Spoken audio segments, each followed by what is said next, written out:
Hello बच्चों, कैसे हैं आप। मैं अजय सिंह आपका एक बार फिर से स्वागत करता हूं हमारे आज के इस डिस्कशन क्लास के अंदर। देखिए, डिस्कशन से इन द सेंस ये है कि जो आपका टेस्ट हुआ था 1 अगस्त को 2021 1 अगस्त को, उसके डिस्कशन के बारे में हम बात करने वाले हैं।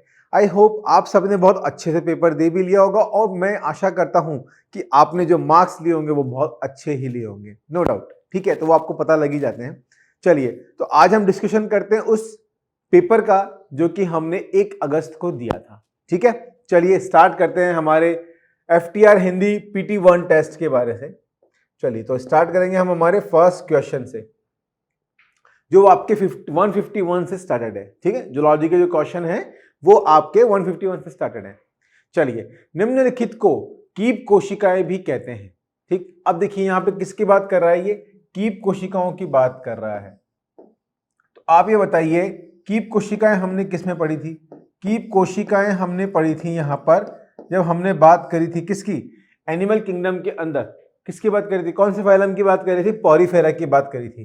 किसकी बात करी थी, पॉरीफेरा की बात करी थी। पॉरीफेरा से हमारा तात्पर्य क्या था, इनकी बॉडी पर क्या होते हैं, इनकी बॉडी पर या शरीर पर क्या होते हैं, छिद्र होते हैं। शरीर पर छिद्र उपस्थित होते हैं। ठीक है, और इनमें क्या होती हैं, इनका कैसा स्ट्रक्चर होता है, इनका स्ट्रक्चर कुछ इस तरह से होता है। जैसे हम बात करें ये, ठीक है, क्या थे, ये पोर्स प्रेजेंट थे इसके ऊपर इस प्रकार से, ये। ठीक है, और यहाँ पे क्या होती हैं, यहाँ पर एक सेल्स इस तरह से सेल्स प्रेजेंट होती हैं, ये इस तरह से। इसको हम क्या बोलते हैं, इनको हम कोइनोसाइट्स बोलते हैं। क्या बोलते हैं बच्चों, इनको हम कोइनोसाइट्स बोलते हैं। ठीक है, ये क्या हो गया, ऊपर की बात करें तो यहाँ से जल क्या है, बाहर की तरफ जाता है, यहाँ से जल अंदर की तरफ आता है। ठीक है, तो इसको तो हमने क्या बोल दिया, ऑस्क्यूलम। ठीक है, सॉरी माफ कीजिएगा, ये ऑस्क्यूलम नहीं बेटा, ये ऑस्ट्रिया है, ये ऑस्ट्रिया। ठीक है, और ये ऑस्क्यूलम। ठीक है, तो ये ऑस्ट्रिया के थ्रू और ये ऑस्क्यूलम के थ्रू जो है यहां पर इसमें पानी जो है निकलता है। आई बात समझ में। ठीक है, चलो, तो आंसर क्या हो जाएगा हमारा, कोइनोसाइट्स फर्स्ट आंसर हमारा सही हो जाएगा। ठीक है, चलिए अगले क्वेश्चन की तरफ बढ़ते हैं। पक्षी का कौन सा लक्षण बिना अपवाद के है। ठीक है, अब देखिए, सर्वाहारी हम नहीं कह सकते, उड़ने वाले पंख कोई अपवाद का नहीं है, बिना दांत की चोंच, कैल्शियम कार्बोनेट युक्त कवच के साथ अंडे देना। हाँ, तो देखिए ये जो है पक्षियों का, ये कैल्शियम कार्बोनेट युक्त जो है कवच के साथ अंडे देना, ये किसका गुण है, ये यहाँ पे लक्षण जो है बिना अपवाद के है। ठीक है, तो इसका ऑप्शन क्या हो जाएगा, डी यहाँ पे सही उत्तर हो जाएगा। ठीक है बच्चों, आई बात समझ में। चलिए अगले प्रश्न की तरफ बढ़ते हैं। निम्नलिखित में से कौन सा सांप है जो घोंसला बनाकर रहता है। देखिए, बहुत अच्छा क्वेश्चन है ये भी। तो आपको पता है कि कौन सा सांप है जो कोबरा बनाकर, सॉरी कौन सा सांप है जो घोंसला बनाकर रहता है। मैंने आंसर ही बता दिया आपको। हाँ, तो ये सांप होता है कोबरा। अगर आप कभी भी कोबरा को देखेंगे तो वो आपको घास फूस वाला जो इलाका होता है ना, वहां पर आपको देखने को मिलता है, क्योंकि एकमात्र कोबरा ही ऐसा सांप है जो कि घोंसला बनाकर रहता है। जबकि हम बात करें क्रेत की, तो ये क्रेत कहाँ मिलता है, रेगिस्तान में मिलता है। ठीक है, वाइपर की बात करें तो वाइपर भी जो है गर्म इलाकों में देखने को मिलता है। पाइथन अजगर हमें जंगलों में देखने को मिलता है बेसिकली। ठीक है, तो घोंसला बनाई कौन रहता है, हमारा आंसर क्या हो जाएगा, ए कोबरा सही हो जाएगा। ठीक है, चलिए 154 की तरफ बढ़ते हैं। निम्न में से कौन सा एक प्रतिस्कंदक है और रक्त वाहिनियों में रक्त स्कंदन को रोकता है। ठीक है, यानी कि एंटीकोएगुलेंट की हम बात करें तो हमारी बॉडी के अंदर एंटीकोएगुलेंट का काम कौन करता है, हमारे ब्लड के अंदर हम बात करें तो वो होता है यहाँ पर हमारा कौन सा, हेपेरिन। ठीक है, तो हेपेरिन क्या करता है, एक तरह से एंटीकोएगुलेंट का काम करता है। लेकिन जब ब्लड क्लोटिंग की हम चर्चा करते हैं तो ब्लड क्लोटिंग के समय जो थ्रोम्बिन प्रोथ्रोम्बिन है, तो वो क्या करता है, यहाँ पर जो हेपेरिन है उसको यहाँ पर एक तरह से इनएक्टिवेट कर देता है, अर्थात उसको संदमित कर देता है। इनहिबिट कर देता है, हम ये भी कह सकते हैं। ठीक है, तो उस पश्चात क्या होगा कि यहाँ पर जो है एंटीकोएगुलेंट का हिसाब नहीं होगा और वहां पर थक्का जम जाएगा। तो जब हम रक्त स्कंदन की चर्चा करते हैं तो उस समय हम इसके बारे में बात करते हैं। ठीक है, तो देखिए प्रोथ्रोम्बिन नहीं होगा, ग्लोबुलिन नहीं होगा, थ्रोम्बोप्लास्टिन नहीं होगा, हेपेरिन चौथा आंसर आपका सही हो जाएगा। ठीक है बच्चों, चलिए अगले प्रश्न की तरफ हम बढ़ते हैं। 155,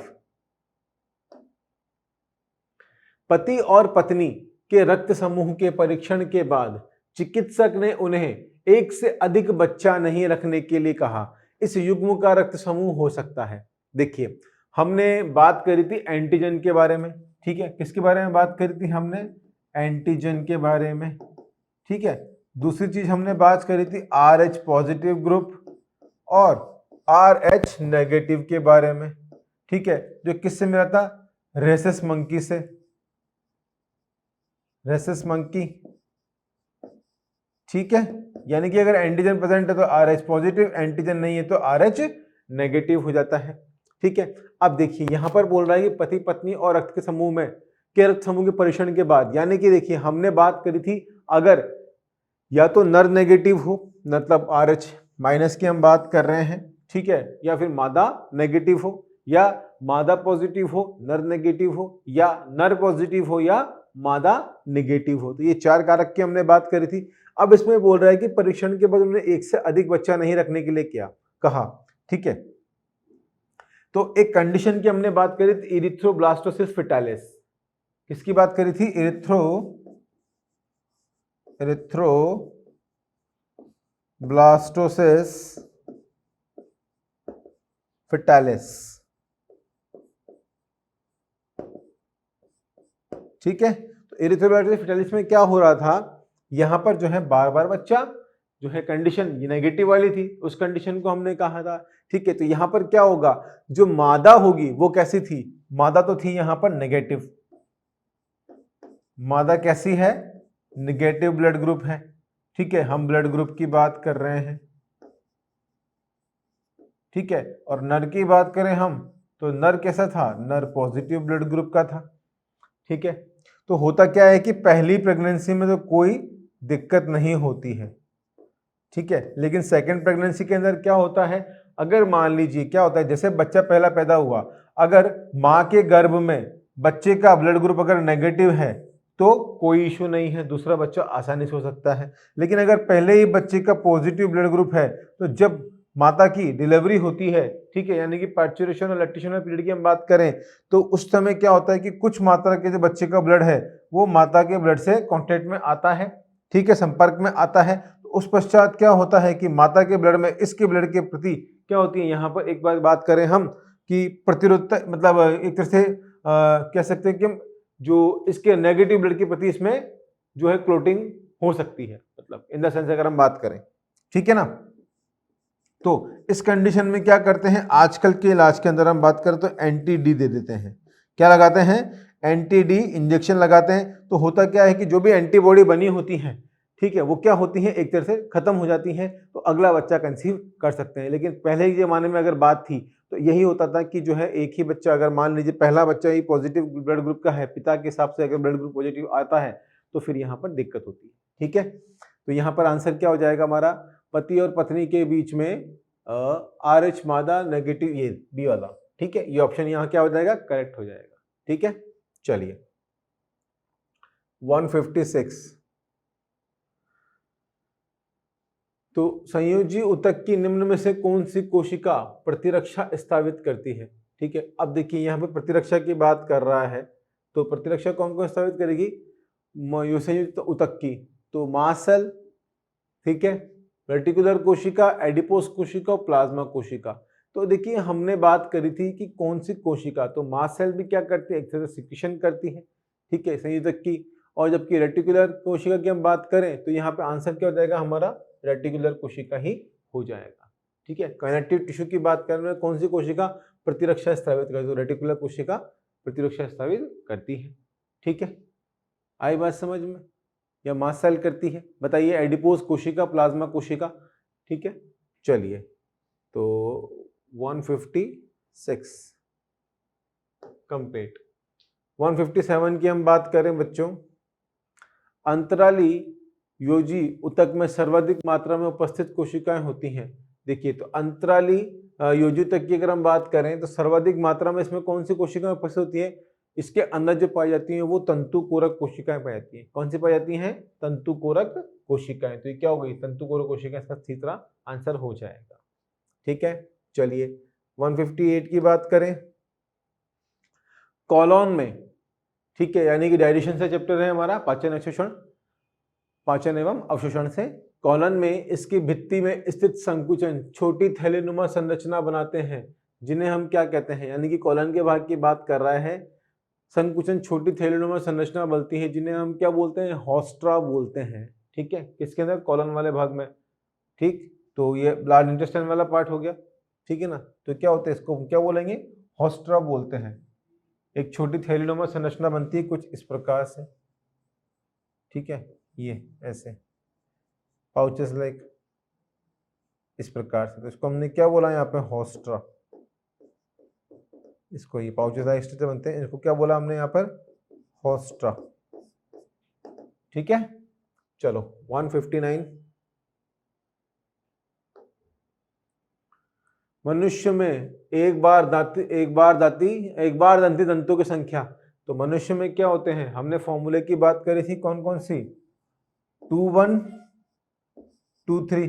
तो कैसा हो गया? इंसिजर, कैनाइन, प्रीमोलर और मोलर। ठीक है, तो अब देखिए यहां पर हम बात करें कि एक बार दंती दांतों की संख्या, तो ये 2 1 2 3। ठीक है ना, इसको क्या करेंगे? इंटू 2 कर देंगे, तो ये कितना हो जाएगा? लमसम 2 1 2 3। ठीक है, संख्या कितनी हो जाएगी? अब 32 संख्या हो जाएगी। लेकिन एक बार दंती संख्या की हम बात करें तो कौन कौन से हो जाएंगे हमारे यहाँ पे? मोलर और प्रीमोलर की हम बात करें तो एक बार दंती हो जाएंगे। ठीक है ना, तो मनुष्य में एक बार दंती संख्या कितनी हो गई? 32 में से माइनस कितने गए यहाँ से? तो ये कैसे हो गए? 2 और 1 3 4 5, यहाँ 1 हो जाएगा और यहाँ 2 हो जाएंगे। टोटल मिलाए कितने हो गए? 4 2 8। ठीक है ना, 6 6 दूनी 12, 6 हो जाएंगे, 6 और दूनी 12, यानी कितने हो जाएंगे? ये 12। मनुष्य में एक बार दंती दांतों की संख्या कितनी होगी? 12 होती है। ठीक है, चलिए, अमाशय की श्लेष्मिका यानी कि म्यूकोसा की पैराइटल कोशिकाएं निम्न में से किसका स्रावन करती हैं? यानी कि पैराइटल सेल्स किसका स्रावन करती हैं? हमने बात करी थी किस किसका? Parietal cells. पैराइटल सेल्स यानी कि कोशिका किसका स्रावन करती हैं? HCl का और कास्ट्रल इंट्रिंसिक फैक्टर CIF किसका करती हैं? CIF का, कैस्ट्रल इंट्रिंसिक फैक्टर। ठीक है, ये किसके लिए रेस्पॉन्सिबल होता है? विटामिन B12 के एब्सॉर्प्शन के लिए, के अवशोषण के लिए।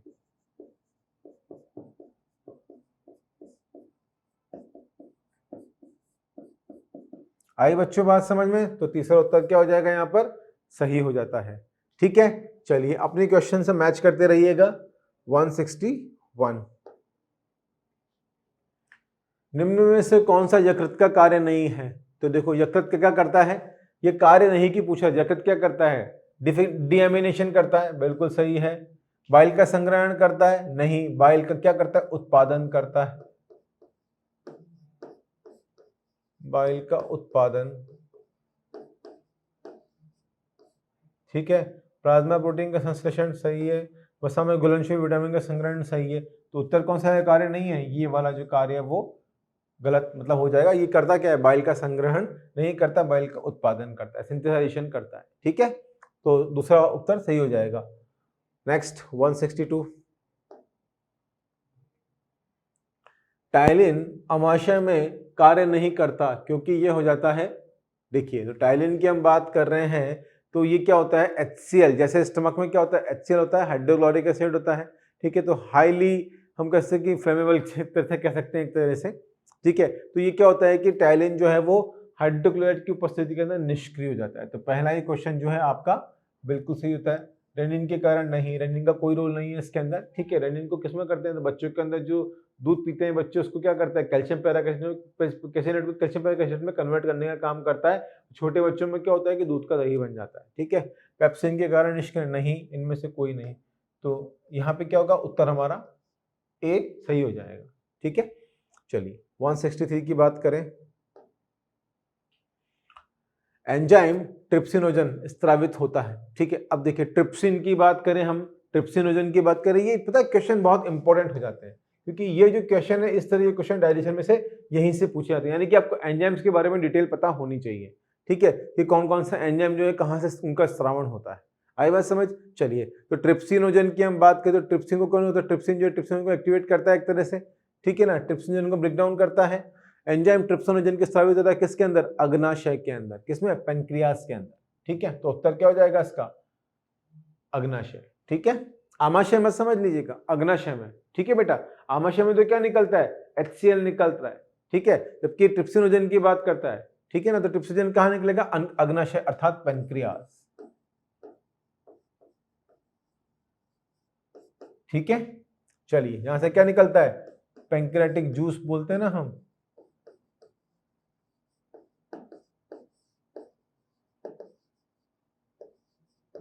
ठीक है, चलिए 164।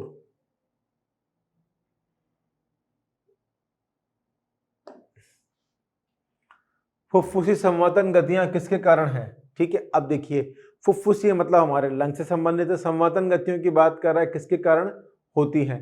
ठीक है, तो देखिए जो हमारी हमने दो तरह की पेशियों के बारे में बात करी थी, EICM और IICM। ठीक है, तो एक्सटर्नल इंटरनल जो हमारी कोस्टल मसल्स थी उसके बारे में बात करी थी, क्योंकि हमारी जो पसलियां होती हैं इनके बीच का जो मध्य भाग होता है, एक खाली स्थान होता है, इसको हम क्या बोलते हैं? यहाँ पर पेशियां उपस्थित होती हैं, इसलिए यहाँ पर दो प्रकार की पेशियां पाई जाती है। ठीक है, बाहर की तरफ और अंदर की तरफ। तो एक होती है एक्सटर्नल इंटरकोस्टल मसल, एक होती है इंटरनल इंटरकोस्टल मसल। ठीक है, तो यहाँ पर जो फुफ्फुसी संवर्धन ये गतियां हैं वो किसके कारण होती हैं? पहले तो परशुक पेशियां होती है, यानी कि इंटरकोस्टल मसल्स की हम बात कर रहे हैं, यानी कि हम कोस्टल मसल्स के बारे में बात कर रहे हैं, और जो तनुपट होता है, ठीक है, यानी कि डायफ्राम की हम बात कर रहे हैं, इसके द्वारा ही जो क्या होती है ये क्रियाएं होती हैं। ठीक है, तो कौन कौन सा जाएगा? परशुक पेशियों व तनुपट इसका उत्तर हो जाएगा। ठीक है, चलिए, क्योंकि हमने जब हमने अंतःश्वसन की बात करी थी और बाह्य श्वसन की बात करी थी, तो उसमें क्या काम कर रहा था? हमारा जो डायफ्राम है, ठीक है, उसकी अरीय पेशियां भी काम कर रही थी, डायफ्राम कार्य कर रहा था, और हमारी EICM यानी कि एक्सटर्नल इंटरकोस्टल मसल भी कार्य कर रही थी। जबकि हम श्वसन को एक्सपायरेशन की बात करें तो एक्सपायरेशन में क्या हो रहा था? यहाँ पर जो है आपकी जो इंटरनल इंटरकोस्टल मसल काम करती हैं और आपका डायफ्राम काम करता है। और अगर हम फोर्सफुल ब्रीदिंग की बात करें, ठीक है, तो इसके अंदर हमारा IICM, हमारे पेट की मसल्स, पेशियां, और साथ साथ में जो डायफ्राम है वो भी कार्य करता है। ठीक है, चलिए नेक्स्ट क्वेश्चन की तरफ बढ़ते हैं। 165, मानव के लिए CO विषैली क्यों होती है? ठीक है, अब देखिए यहाँ पर मानव के लिए CO विषैली क्यों होती है? देखिए सबसे बड़ी बात हमने बात करी थी कि हीमोग्लोबिन के साथ में जो बाइंडिंग कैपेसिटी होती है, ठीक है ना, वो किस किस की होती है? जब ऑक्सीजन के साथ बाइंड करता है तो क्या बनाता है? ऑक्सीमोग्लोबिन बनाता है। कार्बन डाइऑक्साइड के बाइंड करता है तो क्या बनता है? मेथिमोग्लोबिन बनाता है। ठीक है ना, और CO के साथ विषैली क्यों होती है? क्योंकि यहाँ पे क्या होता है, एक तरह से हम बात करें कार्बोमाइनो हीमोग्लोबिन ग्रुप जो है, ठीक है ना, बेसिकली मिथेन ओजोन के साथ में, ठीक है, और कार्बन मोनोऑक्साइड के साथ में, ये कार्बन मोनोऑक्साइड है, ठीक है ना, इसके साथ में क्या होता है कि ये हीमोग्लोबिन के साथ में बाइंड हो जाता है और एक स्टेबल बॉन्ड बनाता है। कैसा? एक ऐसा बंध जो टूट नहीं पाता है। ठीक है, वैसे जो हीमोग्लोबिन है वो किसके साथ बाइंड होनी चाहिए? ऑक्सीजन के साथ होनी चाहिए, लेकिन इसकी जो बाइंडिंग कैपेसिटी होती है वो 200 से 250 गुना ज्यादा होती है एज कंपेयर टू ऑक्सीजन। ठीक है, जब ये एक बार ऑक्सीजन से अपना बंधिता बना लेता है तो उसके पश्चात फिर ये क्या करता है कि उस बंध को तोड़ना मुश्किल हो जाता है, यानी कि वो एक तरह से हम बात करें बिल्कुल एक स्टेपल जो बंध है, बॉन्ड है, वो बना लेता है, तो ऑक्सीजन उसके साथ में जुड़ नहीं पाता है, शरीर में ऑक्सीजन की कमी होना शुरू हो जाती है, और शरीर में ऑक्सीजन की कमी होती है क्या होता है कि जो व्यक्ति की है वो मृत्यु हो जाती है। ठीक है, तो यहाँ पे क्या है, कार्बन मोनोऑक्साइड यहाँ पे फुफ्फुस की तंत्रिका को प्रभावित करती है? नहीं। तनुपट अंतरावर्ती पेशी को प्रभावित करती है? नहीं। CO में वायु ऑक्सीजन के प्रत्येक के साथ क्रिया करती है? नहीं। हीमोग्लोबिन O2 के स्थान पर CO से संयोजित हो जाता है और उसके उत्पाद वियोजित नहीं हो सकते हैं। ठीक है, तो बिल्कुल डी आंसर क्या हो जाएगा यहाँ पर? सही हो जाएगा। ठीक है, चलिए 166, बिना किसी जोर के सामान्य श्वसन के दौरान ली गई या छोड़ी गई वायु की मात्रा क्या कहलाती है? ठीक है, तो हम क्या बोलते हैं, देखिए यहाँ पे वॉल्यूम एंड कैपेसिटीज की बात कर रहा है, ठीक है। अब देखिए बिना किसी जोर के, यानी कि नॉर्मल अवस्था की हम बात कर रहे हैं, सामान्य अवस्था की हम बात कर रहे हैं, बिना किसी जोर के सामान्य श्वसन के दौरान, तो देखिए सामान्य श्वसन हो रहा है, मैंने इंस्पायरेशन किया, मैंने सांस भीतर ली, शरीर के भीतर लंग्स में पहुंचे अर्थात मेरे फेफड़ों के अंदर गई, ठीक है। फिर क्या बोल रहा है, या छोड़ी गई वायु की मात्रा, अब मैं छोड़ कितना रहा हूं, ये तो नॉर्मल कंडीशन की हम बात करते, किसकी बात करता है, ये ज्वारीय आयतन की बात करता है। किसकी बात करता है, ज्वारीय आयतन की चर्चा करता है। तो यहां पर हम किसकी बात करेंगे, आंसर क्या हो जाएगा हमारा, ज्वारीय आयतन हो जाएगा। ना तो अवशेषीय आयतन होगा, ना आरक्षीय आयतन होगा, या इनमें से कोई नहीं, तो केवल जो ज्वारीय आयतन है वो यहाँ पे हमारा उत्तर हो जाता है। ठीक है बच्चों, चलिए अगले प्रश्न की तरफ बढ़ते हैं।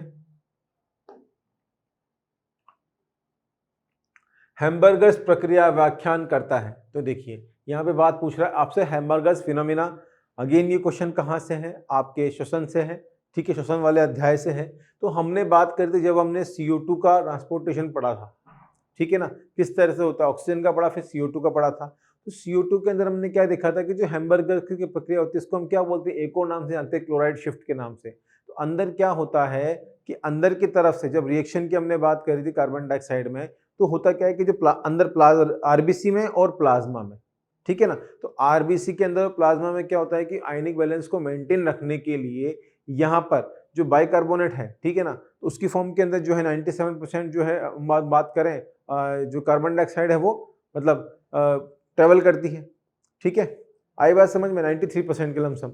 और प्लाज्मा फ्लूइड के अंदर भी 7% होती है, ये हमें पता थी। तो यहाँ पर क्या होता है कि आयनिक बैलेंस को मेंटेन करने के लिए जो क्लोराइड है वो प्लाज्मा से कहाँ जाता है, अंदर चला जाता है आरबीसी में, और वहां से जो बाइकार्बोनेट है वो बाहर की तरफ आ जाता है। तो इसको मेंटेन करने की क्रिया को हमने क्या बोला था, हैम्बर्गर्स फिनोमिना, उन साइंटिस्ट के नाम पर है, और इसी कंडीशन को हम क्या बोलते हैं, क्लोराइड शिफ्ट के नाम से जानते हैं, ठीक है। तो हैम्बर्गर्स प्रक्रिया व्याख्यान करता है किसका, आरबीसी के निर्माण को, क्लोराइड शिफ्ट को। तो ऊपर आपका सेकंड जो ऑप्शन है यानी कि बी उत्तर सही हो जाता है, ठीक है।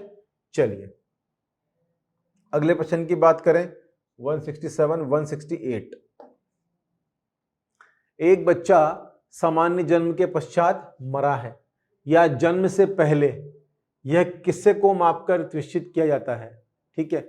चलो तो इसमें हम क्या बात करते हैं, इसी क्वेश्चन हमने जब चैप्टर लिया था या अध्याय पढ़ा तब भी हमने डिस्कस किया था कि अगर कोई बच्चा जन्मा है, ठीक है, तो उसके जो फेफड़े होते हैं एक तरह से वो कार्यशील नहीं होते हैं जब तक वो माँ के गर्भ में होता है, लेकिन जैसे ही वो जन्म लेता है तो हमने बात करते कुछ अमाउंट के अंदर, जब पहली बार वो सांस लेता है तो क्या होता है, उसके फेफड़े अपने कैसे बात करें कि जो है निष्क्रिय अवस्था से अपनी सामान्य अवस्था में आते हैं, अर्थात एक्टिवेट फॉर्म के अंदर आते हैं, ठीक है ना। तो इस अवस्था में आने पर होता क्या है कि थोड़ा सा दर्द होता है, इसलिए बच्चा क्या करता है, रोता है, पहली चीज तो ये। अब उसके शरीर के अंदर एक लॉक अमाउंट के अंदर एयर चली जाती है जो उसके फेफड़ों को फुलाए रखती है, जिसकी हमने कितनी बात करी थी, 1200 ml की बात करी थी, ठीक है, याद आ रहा है आपको, ठीक है। तो यहाँ पर क्या होगा, जन्म के समय बच्चा मरा है तो यह जन्म से पहले ये किसको मापकर निश्चित किया जाता है कि यानी कि उसके लंग्स में अगर एयर गई है, ठीक है, तो उसके हिसाब से क्या होगा, उसके लंग्स फूले होंगे, यानी कि जो अवशेषीय आयतन होगा उसके हिसाब से हम पता कर लेंगे कि भाई बच्चा जो है मरा है, तो सामान्य जन्म के पश्चात मरा है, जन्म से पहले ही वह मर चुका है, ठीक है। यानी कि क्या होंगे, उसके अगर लंग्स फूले हुए होंगे तो इसका मतलब पहली बार उसने सांस तो ली है, लेकिन अगर मान लीजिए उसके लंग्स ही इनएक्टिवेट है तो इसका मतलब क्या है, बच्चा मरा हुआ पैदा हुआ है, ठीक है। आई बात समझ में, चलिए तो वायु का अवशेषी आयतन हम इसके अंदर देखते हैं। चलिए अगले प्रश्न की बात करें,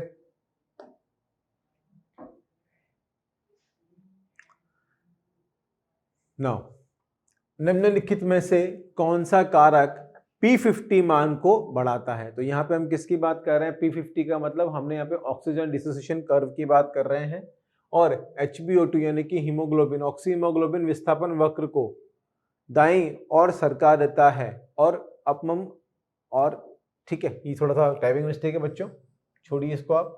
तो क्या होगा यहाँ पे, ठीक है, तो PCO2 का बढ़ना, तो फैक्टर्स की बात कर रहा है यहाँ पे, है ना। तो देखिए PCO2 का बढ़ना, भाई PCO2 बढ़ेगी तो ऑक्सीजन के साथ में बाइंडिंग है, तो यहाँ पे PCO2 का लेवल क्या है, एक तरह से हम बात करें ऑक्सीजन का लेवल बढ़ना चाहिए, PCO2 का घटना चाहिए, ठीक है। तो यहाँ पर कौन सा जो है सही है उसकी बात कर रहा है, तो PCO2 क्या होगा, यहाँ पर बढ़ जाएगा, ठीक है, PCO2 क्या होगा, यहाँ पे बढ़ जाएगा। तापमान में गिरावट आएगी नहीं, तापमान भी बढ़ेगा। H+ का बढ़ना, pH का गिरना, बिल्कुल H+ बढ़ेगा और pH जो है वो गिरेगा। डाइफ्रॉस्फोग्लिसरिक अम्ल का गिरना, नहीं, ये नहीं होगा। ठीक है, यानी कि क्या हो गया, यहाँ पर अगर हम बात करें तो कौन कौन से सही हो गए हमारे, एक तो A हमारा सही हो गया, दूसरा हमारा C सही हो गया, ये दोनों क्या है, गलत हो जाएंगे। ठीक है, तो यहाँ पर देखिए ऑप्शन आप A व B सही है, नहीं A और C देखिए, A और C यहाँ पे तीसरा, ये C ऑप्शन क्या हो जाएगा आपका, करेक्ट हो जाएगा। ठीक है, चलिए 170 क्वेश्चन की बात करें।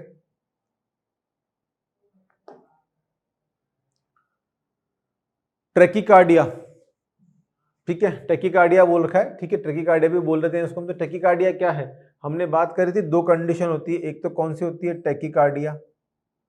ठीक है, चलिए रुकिए एक सेकंड बच्चों, दो कंडीशन की हमने बात करी थी, कौन कौन सी, हमने बात करी थी टैकीकार्डिया और ब्रेडिकार्डिया, जिसमें सिंपैथेटिक और पैरासिम्पैथेटिक एक्शन की हमने जब चर्चा करी थी। ठीक है, तो टैकीकार्डिया का मतलब क्या होता है, हृदय दर का बढ़ना, यानी कैसा सिंपैथेटिक सिस्टम एक्टिवेटेड हो रहा है, पैरासिम्पैथेटिक में हृदय दर का घटना अर्थात ब्रेडिकार्डिया। ठीक है, तो ब्रेडिकार्डिया क्या है यहाँ पे, तीव्र हृदय दर, तो पहला उत्तर आपका क्या हो जाएगा, सही हो जाएगा। आई बात समझ में। अरे भाई हमने बात करी थी ना, नेचुरल कंडीशन के अंदर तो सिंपैथेटिक सिस्टम जो है वो डीएक्टिवेट रहता है, पैरासिम्पैथेटिक एक्टिवेट रहता है, और जब एक आकस्मिक कंडीशन आती है तो उस कंडीशन में क्या होता है, सिंपैथेटिक एक्टिवेट रहता है, पैरासिम्पैथेटिक डीएक्टिवेट रहता है। ठीक है, चलो 171, रक्त कोशिकाओं की दीवार बनाने वाली कोशिकाएं कहलाती हैं। तो मुझे बताओ, हमने बात करी थी किसके बारे में, रक्त कोशिकाओं की दीवार बनाने वाली कोशिकाएं क्या कहलाती हैं, रक्त कोशिकाओं को हम एक नाम से और जानते हैं, कैपिलरीज की बात कर रहे हैं ना, तो किसको बोलते हैं, एंडोथेलियम बोलते हैं ना, तो क्या होती है, एंडोथेलियम कोशिकाएं हो जाती हैं। ठीक है, चलिए अगले प्रश्न की तरफ बढ़ते हैं। 172, रुधिर कोशिकाएं बनी होती है, अगेन क्वेश्चन देखिए वैसा ही क्वेश्चन बन के आ गया है, एंडोथेलियम में संयुजक का पतला आवरण, ठीक है, एंडोथेलियम तथा संयुजक का मोटा आवरण, एंडोथेलियम तथा संयुजक का पेशी तंतु का पतला आवरण, या केवल एंडोथेलियम स्तर। तो केवल इसमें क्या होता है, एंडोथेलियम का स्तर उपस्थित होता है, तो डी ऑप्शन आपका क्या हो जाएगा, यहाँ पर सही हो जाता है। ठीक है बच्चों, चलिए अगले प्रश्न की बात करें। 173,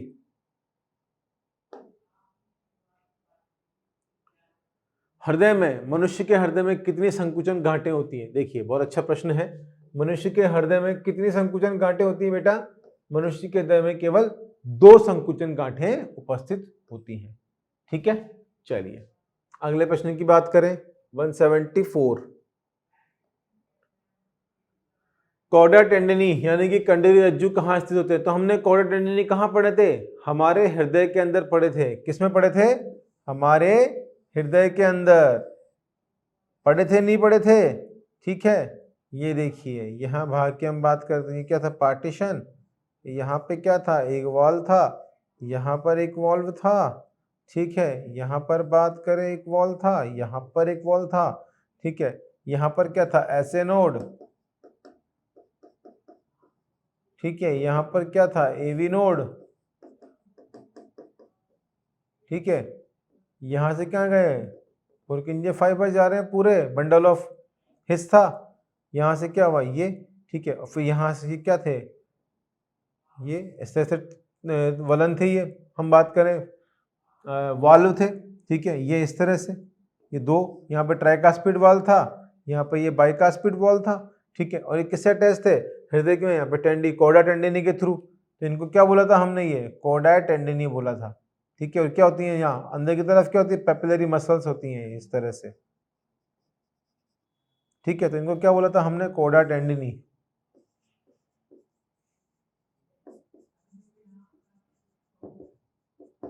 ठीक है, तो कहाँ देखने को मिली थी हमें, हृदय के अंदर। तो ये है हमारा हृदय।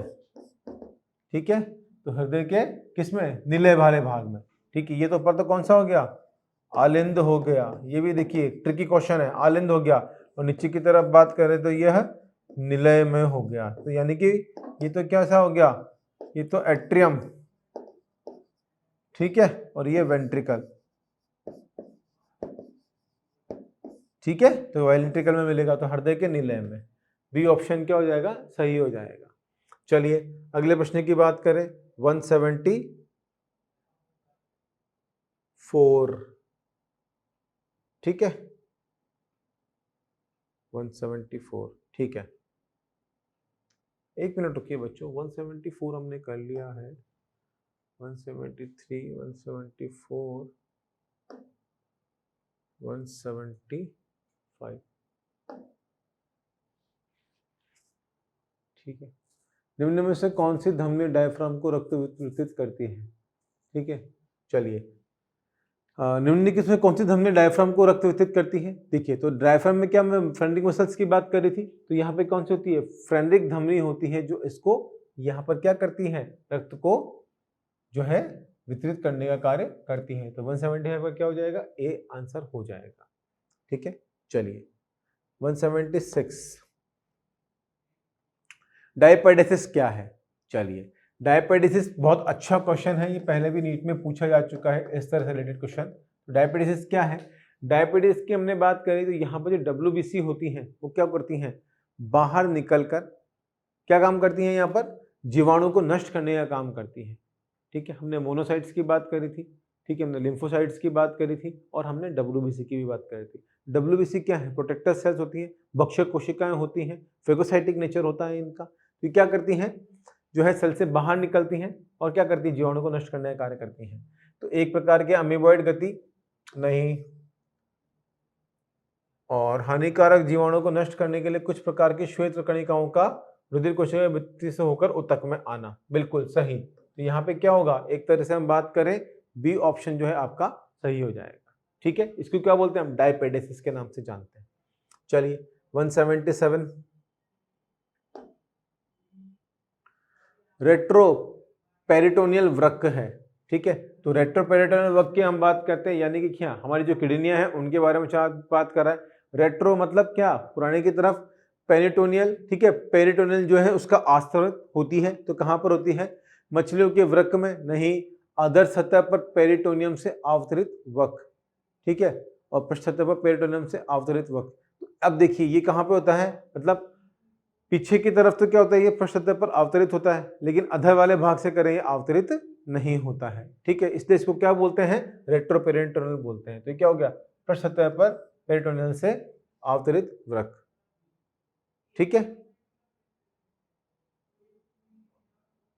नहीं नहीं नहीं नहीं, अधर सतह, पृष्ठ सतह पर, अधर सतह पर पेरिटोनियम से अवतरित वृक्क, पृष्ठ सतह पर पेरिटोनियम से अवतरित वृक्क। ठीक है, चलिए, है ना, आई बात समझ में? चलिए तीसरा ऑप्शन आपका क्या हो जाएगा? यहाँ पर सही हो जाता है। ठीक है, चलिए, ठीक है बच्चों, क्लियर? चलिए नेक्स्ट क्वेश्चन करते हैं 178। एक व्यक्ति जो भोजन एवं पेय पदार्थ ग्रहण नहीं करता उसके मूत्र में हो सकता है। अब देखिए बहुत अच्छा प्रश्न है, ठीक है, महत्वपूर्ण प्रश्न है।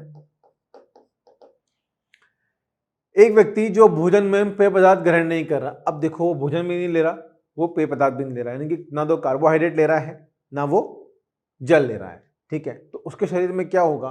अल्प ग्लूकोज। अब देखो जब वो ग्लूकोज तो ले नहीं रहते, यानी कि उसकी क्या है? बॉडी के अंदर फैट स्टोर जो है, जो फैट बसा भरी हुई है उससे काम चलेगा।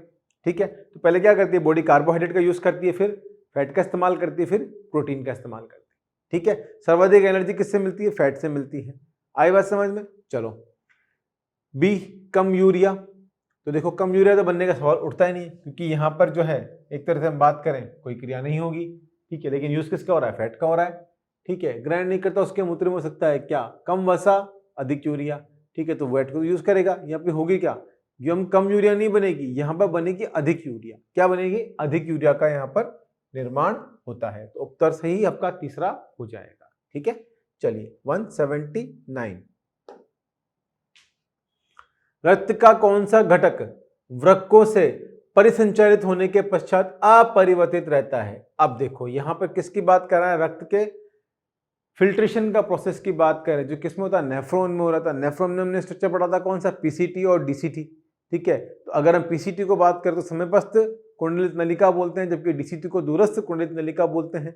तो यहाँ पर मेरी बात सुनिए, जब हम बोमेन कैप्सूल के माध्यम से जब रक्त का फिल्ट्रेशन होता है एफरेंट आर्टरीज के थ्रू, इधर एफरेंट होता है, दोनों से रक्त आता है, बीच में ग्लोमेरुलर फिल्ट्रेशन होता है। ठीक है, तो यहाँ पर क्या होते हैं? कुछ जो मोटे मोटे कण होते हैं, प्लाज्मा की हम बात करें, आरबीसी की हम बात करें, तो क्या ऊपर ही रह जाते हैं और नीचे की तरफ क्या आता है? फिल्ट्रेट आ जाता है। ठीक है। तो इसी के अंदर क्या होते हैं, कई जो है ऐसे से हम कहते हैं कि महत्वपूर्ण चीजें होती है जो हमारे शरीर में क्या होती है, वापस रीअब्जॉर्प्शन करने की जरूरत होती है। जबकि हम बात करें यूरिक एसिड हो गया, ठीक है ना, सोडियम हो गया, ठीक है, ये सब क्या है, ये सब एक तरह से वेस्ट प्रोडक्ट की तरह बाहर निकलता है। तो यहाँ पर जो 100% रीअब्सॉर्प्शन होता है वो किसका हो जाता है, यहाँ पर ग्लूकोज का, ठीक है, क्योंकि हमारी बॉडी है किसी भी कीमत पे ग्लूकोज को शरीर से बाहर नहीं भेजती है, ठीक है। अगर ग्लूकोज शरीर से बाहर जाएगा तो फिर डायबिटीज वाली प्रॉब्लम शुरू हो जाती है। आई बात समझ में? तो यहाँ पे 100% रीअब्सॉर्प्शन किसका होता है, ग्लूकोज का होना शुरू हो जाता है, ठीक है। तो यूरिया यूरिक अम्ल का और यूरिया प्रोटीन्स का, यूरिया ग्लूकोज का एंड ग्लूकोज एंड प्रोटीन्स का। तो जो डी ऑप्शन है वो आपका सही हो जाएगा, क्योंकि ग्लूकोज एंड प्रोटीन्स जो है इनका 100% जो है हम बात करें रीअब्सॉर्प्शन हो जाता है, ठीक है। चलिए, ये गलती से छनकर पीसीटी में आ जाते हैं, लेकिन पीसीटी के थ्रू क्या होता है, वापस से इनका जो है पेरिटुबुलर कैपिलरीज की हमने बात करती है, इनका वापस से क्या होता है, रीअब्सॉर्प्शन पीसीटी से ही होना शुरू हो जाता है, ठीक है। चलो 180, ब्रश बॉर्डर का पाया जाना किसका विलक्षण गुण है, ठीक है। तो देखिए ब्रश बॉर्डर एपिथेलियम की बात कर रहा है, तो नेफ्रॉन की ग्रीवा में नहीं, संग्राहक नलिका में, कलेक्टिंग डक्ट नहीं, समीपस्थ कुंडित नलिका अर्थात पीसीटी, बिल्कुल सही। किसमें, पीसीटी में क्या मिलते हैं हमें, ब्रश बॉर्डर एपिथेलियम पाना विशेष गुण है किसका, पीसीटी का। तो यह किसमें मिलेगा, समीपस्थ कुंडित नलिका में, नेफ्रॉन में पाया जाता है, ठीक है। चलिए, तो उत्तर क्या हो जाएगा, सी हो जाएगा। 181, एडीएच किसकी जलीय पारगम्यता को नियंत्रित करता है, ठीक है। अब देखिए यहां पर एडीएच की बात कर रहे हैं, यानी कि एंटीडायरेटिक हार्मोन किसकी जलीय पारगम्यता को नियंत्रित करता है। तो अब एडीएच का हम रोल जो है वो कैसे सिक्रेट होता है, एडीएच जो है वो हाइपोथैलेमस से निकलता है, ठीक है। आई बात समझ में, बोमेन संपुट में, समीपस्थ कुंडित नलिका में, या दूरस्थ कुंडित नलिका में, उपरोक्त सभी में। तो एडीएच किसकी जल पारगम्यता की बात कर रहा है, को नियंत्रित करने का कार्य करता है, ठीक है। तो यहाँ पर क्या होगा, उत्तर जो होगा हमारा वो दूरस्थ भाग के अंदर होगा, यानी कि डीसीटी के अंदर, ठीक है। तो उत्तर क्या हो जाएगा यहाँ पर, डीसीटी के अंदर। हमने जब मैकेनिज्म पढ़ी थी उसमें हमने बात करी थी, ठीक है। एक तो एल्डोस्टेरोन का सिक्रेशन होता है और एक किसका होता है यहाँ पर, जो है एडीएच का, ठीक है। चलो 182, मानव वृक्क में 24 घंटों के दौरान कुल निस्पंदन का निर्माण होता है। तो हमने बात करती कि मानव वृक्क में जो है कुल 24 घंटों में जो निस्पंदन का निर्माण होता है, कितना होता है, लगभग 180 लीटर होता है, ठीक है। और अप्रोक्सीमेटली हम कितना निकालते हैं, 1.8 लीटर का लमसम निकाल देते हैं शरीर से बाहर। तो कुल निस्पंदन की बात कर रहा है, ये कुल निस्पंदन निर्माण कितना होगा, 180 लीटर होता है, ठीक है। चलिए 183, डायबिटीज मेलिटस का रोगी अधिक पानी पीता है क्योंकि मूत्र के साथ हानि होती है किसकी, अभी हमने बात करी, दो प्रकार की होती है, एक डायबिटीज मेलिटस होती है, एक डायबिटीज इंसिपिडस होती है, ठीक है। तो मेलिटस में क्या होता है, जो ग्लूकोज है वो शरीर से बाहर निकलना शुरू हो जाता है। तो इसी कंडीशन को हम क्या बोलते हैं यहाँ पर, तो व्यक्ति जो है बार बार पानी पीता है, ठीक है। Glucagon, insulin, protein, glucose. तो ऑप्शन क्या हो जाएगा आपका, डी, ग्लूकोज सही उत्तर हो जाएगा, ठीक है। चलिए 184, वृक्कीय नलिकाओं में से किसका पूर्णतः पुनरावशोषण हो जाता है। तो अभी भी हमने बात करी थी, भाई वृक्कीय नलिकाओं में किसका पूर्णतः पुनरावशोषण होता है, यहाँ पर ग्लूकोज का 100% हो जाता है, किसका, ग्लूकोज का। तो देखिए सोडियम, पोटेशियम, जल, नहीं ग्लूकोज, ये रहा आपके ग्लूकोज का फॉर्मूला है ये, तो ग्लूकोज का हो जाएगा। आई बात समझ में, कंप्लीट जो है इसका यहाँ पर पुनरावशोषण हो जाता है, यानी कि रीअब्सॉर्प्शन हो जाता है, ठीक है। चलिए 185, कार्य की दृष्टि से हृदय पेशियां किसके समान है। तो देखिए हमने बात करी थी रेखित अरेखित पेशियां, स्टेटेड मसल्स बनाई थी, ठीक है ना, यानी कि पेशियों की बात कर रहा है किसका, लोकोमोशन में जब हमने मसल्स की बात करी थी ना, उस वाले की बात कर रहा है ये, ठीक है ना। तो कार्य की दृष्टि से हृदय पेशियां किसके समान होती हैं, एक प्रकार से हम बात करें अरेखित पेशियों के समान होती है। किसके समान होती है, अरेखित पेशियों के समान होती है, ठीक है। चलिए नेक्स्ट 186, पेशी संकुचन के समय, यानी कि मसल कॉन्ट्रैक्शन के समय, ठीक है, एक्टिन तंतु एक्टिन के ऊपर विसर्पित होते हैं, नहीं। दो प्रकार के तंतु की बात करी थी हमने, एक्टिन और मायोसिन, तो ये नहीं है। मायोसिन तंतु मायोसिन के ऊपर कब विसर्पित होते हैं, नहीं। एक्टिन तंतु मायोसिन के ऊपर विसर्पित होते हैं, बिल्कुल सही। एक्टिन क्या होंगे, मायोसिन के ऊपर विसर्पित होते हैं, जब भी तो क्या होते हैं, एक तरह से है बिल्कुल सीजनल वे में काम करते हैं, ये एक दूसरे के ऊपर विसर्पी कैसे ऐसे हुक की तरह निकला हुआ रहता है और उस पर क्या करते हैं, काम करता है। ठीक है, आई बात समझ में? चलो तो 186 में हो गया कंप्लीट। 137 पेशीय तंतु में कैल्शियम का संग्रह होता है। तो देखो हमने बात करी थी पेशीय तंतु के अंदर यानी कि कैल्शियम का जो संग्रहण हो रहा है वो किसके अंदर होता है, सार्कोप्लाज्म के अंदर होता है। किसमें, सार्कोप्लाज्मिक रेटिक्यूलम। तो ये क्या हो गया भाई, सार्को वर्ड क्यों लेते हैं हम, सेल में हम क्या लेते हैं, हम यहाँ पर जो है रेटिक्यूलम की बात करें तो यहाँ जहाँ भी मसल्स की बात करेंगे वहाँ सार्कोल वर्ड जो है हम इस्तेमाल में, शब्द इस्तेमाल में लेते हैं। तो कहाँ पे पता होगा, कैल्शियम का संग्रहण क्या होता है, सार्कोप्लाज्मिक रेटिक्यूलम में होता है। ठीक है, चलिए 188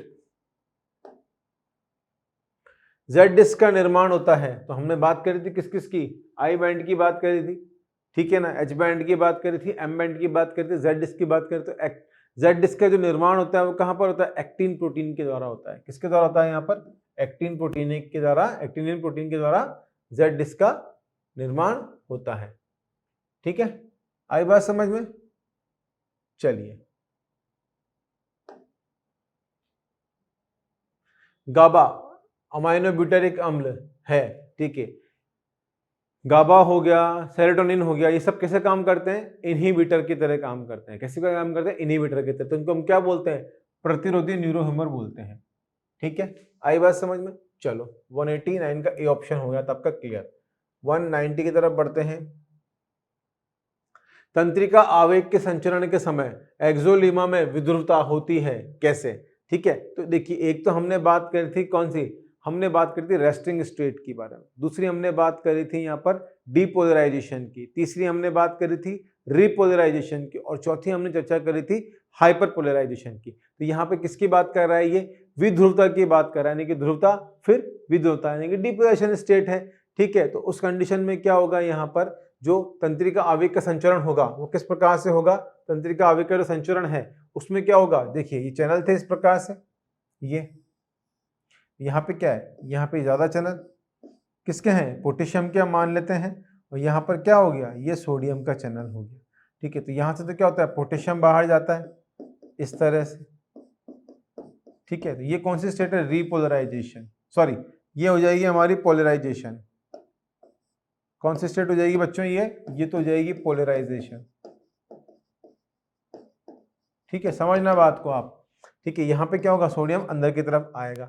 आ गई बात समझ में? क्योंकि अंदर क्या है, बाहर की तरफ तो ECF है और अंदर की तरफ ICF है, यानी कि एक्स्ट्रा सेलुलर फ्लूइड और इंटरसेलुलर फ्लूइड। ठीक है, तो यहाँ पर क्या होता है, इसमें जो सोडियम की ज्यादा होती है प्रेजेंस, जबकि अंदर बात करें हम पोटेशियम की कंसेंट्रेशन जो है, कंसेंट्रेशन ज्यादा होती है। लेकिन अब होता क्या है, सोडियम के लिए इम्परमेबल है और ये पोटेशियम के लिए परमेबल होती है। इस कंडीशन में क्या होता है कि सोडियम जो होता है वो बाहर ज्यादा होना चाहिए। तो तंत्रिका आवेग में क्या होना चाहिए, एक तरह से एक्सोलीमा की विद्युत्ता किसके कारण होती है, जब सोडियम बाहर ज्यादा प्रेजेंट होता है, तभी तो क्या होगा, यहाँ पर जो पॉजिटिव चार्ज है, ठीक है, और अंदर क्या होता है, अंदर नेगेटिव होता है। लेकिन जैसे डिपोलराइजेशन की स्टेट होती है तो उसमें क्या होता है, बाहर की तरफ तो पॉजिटिव हो जाता है और अंदर की बाहर की तरफ तो नेगेटिव हो जाता है और अंदर की तरफ पॉजिटिव हो जाता है। ठीक है, तो यहाँ पे क्या होता है, सोडियम जो है वो क्या होना चाहिए, बाहर ज्यादा होना चाहिए। तो उस कंडीशन में क्या होता है, 3 सोडियम जो है वो तो क्या होते हैं, बाहर जाते हैं और 2 पोटेशियम अंदर आते हैं। क्यों? क्योंकि यहाँ पे क्या होती है, इसमें अंदर की तरफ, बाहर की तरफ बात करें तो इसमें 2 बाइंडिंग साइड होती है पोटेशियम के लिए और यहाँ पर 3 बाइंडिंग साइड होती है अंदर सोडियम के लिए। आई बात समझ में? ठीक है, तो उत्तर क्या हो जाएगा, सोडियम बाहर ज्यादा होना। ठीक है, 190 का सी, सॉरी सोडियम अंदर ज्यादा होना, नॉट बाहर, सोडियम अंदर ज्यादा होना। ठीक है, तो सोडियम क्या है यहाँ पे, अंदर ज्यादा हो जाएगा, ये देखिए अंदर आ रहा है ना। ठीक, चलिए तो ये बी आंसर हो जाएगा इसका, सी नहीं है। 191 तंत्रिका की रेनवियर की पर्व संधि के लिए निम्न से कौन सा कथन सही है, यानी कि नोड ऑफ रेनवियर की बात कर रहा है। न्यूरोलिमा असतत होती है, माइलिन आच्छद असतत होती है, दोनों न्यूरोलिमा माइलिन आच्छद असतत होते हैं, माइलिन आच्छद के द्वारा ढकी रहती है। तो देखिए यहाँ पे क्या होगा, गैप होते हैं। ठीक है, किस तरह से, ये हमने एक्सोन बनाया, इस पर क्या होती है, इस तरह से माइलिन शीट प्रेजेंट होती है, फिर गैप होते हैं। ठीक है, फिर ये माइलिन शीट प्रेजेंट होती है, फिर गैप होते हैं, फिर माइलिन शीट प्रेजेंट होती है, फिर गैप होते हैं, फिर माइलिन शीथ प्रेजेंट होती है और ये उपस्थित होती है, फिर गैप होते हैं। ठीक है, तो इन्हीं गैप को हम क्या बोलते हैं, नोड ऑफ रेनवियर बोलते हैं, नोड ऑफ रेनवियर।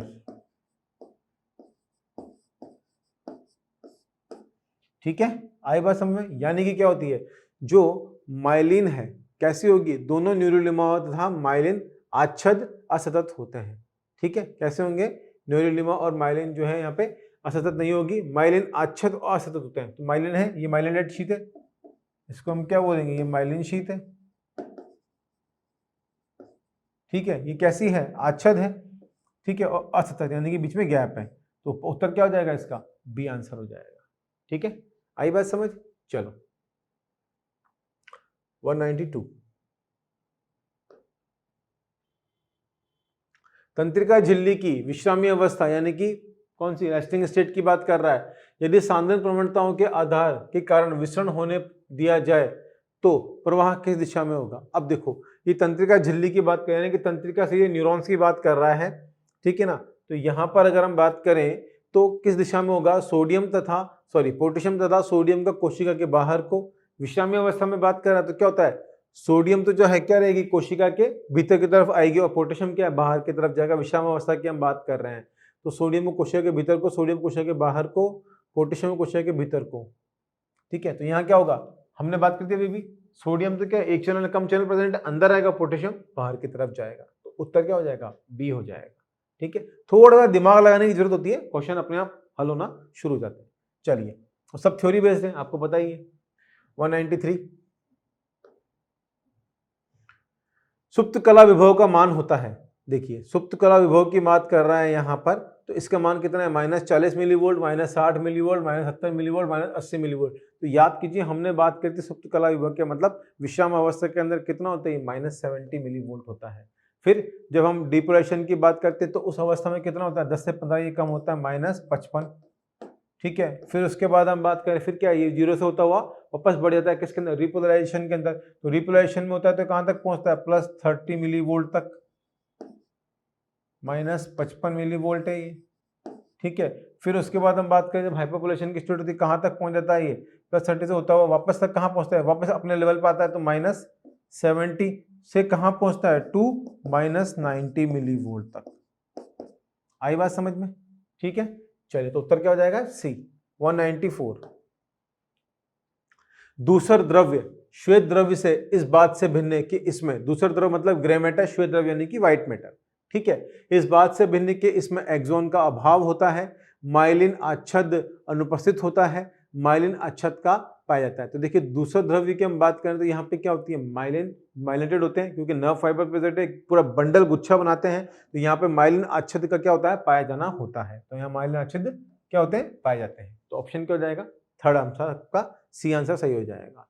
चलिए 195, निम्नलिखित में संवहन की गति अधिकतम किस में होगी। अब देखो, संवहन की गति की बात कर रहा है तो यहाँ पे रोल किसका है, माइलिन आवरण का होता है, माइलिन शीथ का होता है। ठीक है, तो यहाँ पर क्या, ए एक्सोलेमा, ठीक है, तो यहाँ पे आवरण नहीं है तो इसमें तो नहीं होगा।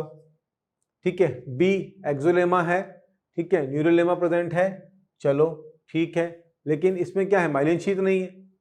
ठीक है, तो यहाँ पे क्या होगा, एक तरह से हम बात करें तो इसमें भी नहीं होगा। संवहन की गति किसमें होगी, यहाँ पर एक्सोलेमा माइलिन शीथ, तो यहाँ पर होगी। देखिए यहाँ पे सोल्टेटरी कंडक्शन है, इस तरह से नोड ऑफ रेनवियर क्या बोलते हैं इसको, सोल्टेटरी कंडक्शन बोलते हैं। तो ऑप्शन सी क्या हो जाएगा, सही हो जाएगा आपका। ठीक है, चलो 196, प्रमस्तिष्क मेरुद्रव्य का कौन सा कार्य नहीं है, यानी कि सीएसएफ की बात कर रहा है, सेरेब्रोस्पाइनल फ्लूइड की। ठीक है, मेरुद्रव्य का कौन सा कार्य नहीं है, तो मेरुद्रव्य क्या क्या करता है, पहले देखिए, कोमल मस्तिष्क को झटके से, एक्सटर्नल जर्क से बचाता है। ठीक है, झटके से रक्षा करना, एक माध्यम जो पदार्थ को उत्सर्जन करता है। ठीक है, मस्तिष्क को प्लवकता प्रदान करना, यानी कि हमारा जो बाउंसी बोलते हैं इसको प्रदान करना, ये होता है। मस्तिष्क को मेरुरज्जु के एंटीबॉडी के द्वारा रक्षा, तो ये नहीं होगा।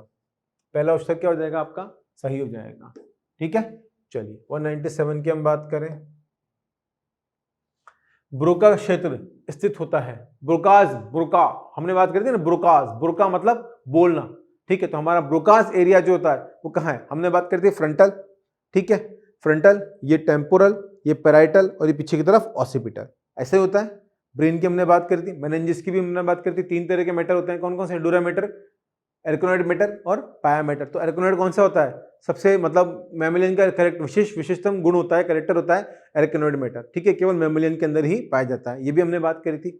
यहाँ क्या बोल रहा है? ब्रोका क्षेत्र की बात कर रहा है। एक तो वर्निक्स एरिया होता है, ठीक है, कहां पर? इस वाले रीजन की हम बात करें, यहाँ पे तो हमारा टेम्पोरल ओसिपिटल वाले रीजन में यहाँ पे क्या होगा? वर्निक्स एरिया होगा, जबकि ब्रोकास एरिया कहाँ होगा? ब्रोकास जो एरिया होगा हमारे फ्रंटल लोब के पार्श्व में, यानी कि हमारे फ्रंट लोब है इसके पार्श्व सतह पर जो है यहाँ पर ब्रोकास एरिया होता है। यहाँ पे क्या करते हैं हम, जो भी बोलते हैं वो हमारे ब्रोकास एरिया से आता है। तो मैं भी बोल रहा हूँ, बोलना मतलब ब्रोकास, वर्निक सेंटर मतलब लैंग्वेज का निर्माण करना, भाषा का निर्माण करना, शब्दों का निर्माण करना, ठीक है। तो ये कहाँ होगा? टेम्पोरल लोब के अधिक भाग में? नहीं, ये फ्रंटल लोब के पार्श्व भाग में। बिल्कुल सही। कहां पर होगा? फ्रंटल लोब के पार्श्व भाग में उपस्थित होगा, ठीक है। चलिए 198 क्वेश्चन की बात कर लें।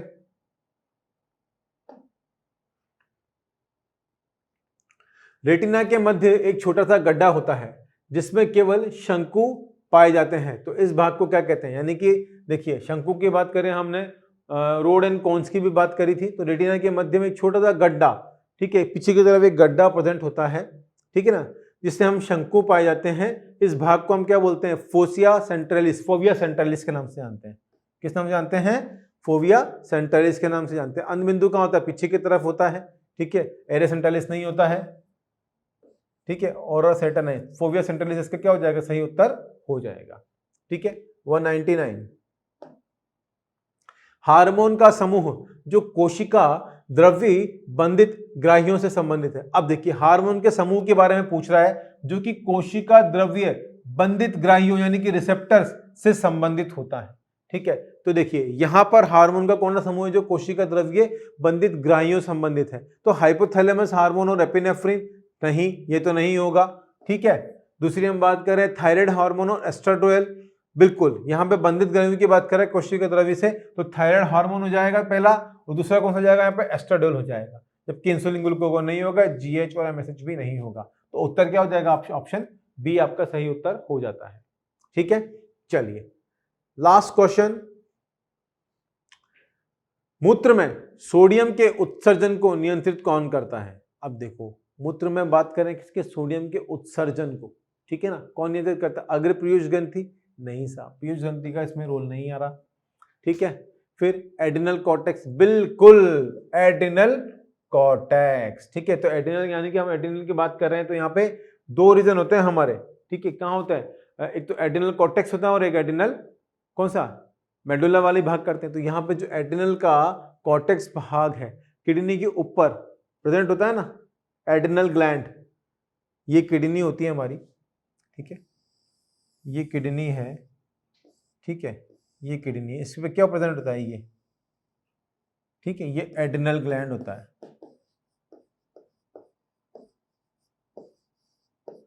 ठीक है। इसी के दो भाग होते हैं, कौन कौन से? एक तो कॉर्टेक्स बाहरी और एक मेडुला, ठीक है। तो कॉर्टेक्स से क्या रिलीज होता है? यहां पर एल्डोस्टेरोन,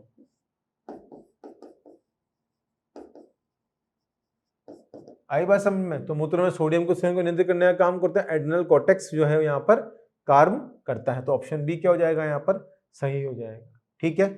चलिए, तो बच्चों ये आंसर की आपको गिवन है, ठीक है। चलिए, तो यहाँ पर हमारी जो स्लाइड है वो एंड होती है, ठीक है बच्चों। चलिए, तो आज की क्लास में बस इतना ही। तो यहाँ पर हमने जो कंप्लीट पेपर डिस्कशन हमारा कर लिया है, ठीक है। आप अपने आंसर्स को मैच कर सकते हैं, ऑलरेडी आपको आप मैच कर चुके होंगे, तो ये सॉल्यूशन था, ठीक। तो बस आज के लेक्चर में इतना ही, मिलते हैं नेक्स्ट क्लास में। नेक्स्ट डिस्कशन जो आपका पार्ट 2 हुआ था उसके बारे में बात करेंगे। So till then have a great day and good bye.